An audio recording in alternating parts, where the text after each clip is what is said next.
Assalamualaikum warahmatullahi wabarakatuh. Waalaikumsalam warahmatullahi wabarakatuh. Dengan Bapak siapa Pak sebelumnya Pak? Kusnadi. Pak Husnadi. Kusnadi. Husnadi. Tadi beli sapi apa Pak? Ini. Saya sih rutinnya tuh beli sapi Kupang atau Madura. Oh Kupang Madura. Ya. Oh berarti dua belinya Pak? Tadi Yang muda-muda sih kita di atas 4 ya, 5, oh, 6. subhanallah. Berarti untuk masjid itu Pak? Untuk Yayasan Al-Furqan. Oh iya itu yayasan. Nah, ini juga patungan ya. Patungan jamaah. Nah, dapat info bintang tani itu sendiri dari siapa? Dulu ya udah lama ya, udah berapa tahun yang lalu kita berlangganan udah lebih kurang 7 kali ya. 7 tahun berarti. Oh 7 tahun Ya, selalu 7 tahun berturut-turut. berturut-turut, mari terus. Masalah udah 7 tahun kan. Udah lama Udah juga. lama ya. Berarti udah pernah ke ini Pak sebelumnya? Selain ke bintang tani udah pernah? Udah tempat lain. Oh. Tapi kenapa tahun ini kesini Pak? Enggak. Ya, yang kami rasakan yang pasti profesional ya cara pengelolaannya.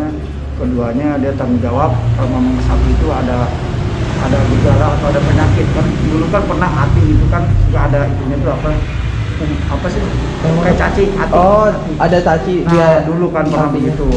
Saya juga pernah dulu waktu sebelum kemarin. Saya tanya kemarin sih, ternyata kalau memang ada yang terjadi itu dia akan ganti. Oh. Artinya profesional lah gantinya juga, dihitung per kilo. Oh, Artinya iya. kan ada jaminan ya, jadi kita tenang. Iya sih garansi ya Pak. Ada garansi ya, ada jaminan itu. Nah terakhir nih Pak, berarti belum pernah kecewa dong sama bintang tani atau gimana? Sampai dengan saat ini alhamdulillah belum. Mudah-mudahan jangan lah ya, Amin amin Pak. jangan dikecewakan, jangan kecewakan. Nah untuk dari Bapak sendiri yang sudah 7 kali pernah belanja di bintang tani itu sendiri, harapan Bapak, kritik atau saran yang membangun atau ada Ya. yang perlu diperbaiki nggak sih Pak dari bintang tani?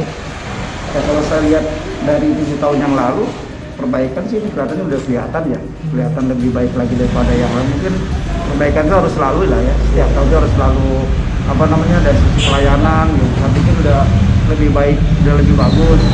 Dan dari sisi kualitas hewan kurbannya juga harus lebih diperhatikan lagi. Mungkin itu aja kalau. Terima kasih untuk Pak Kusnadi sebelumnya.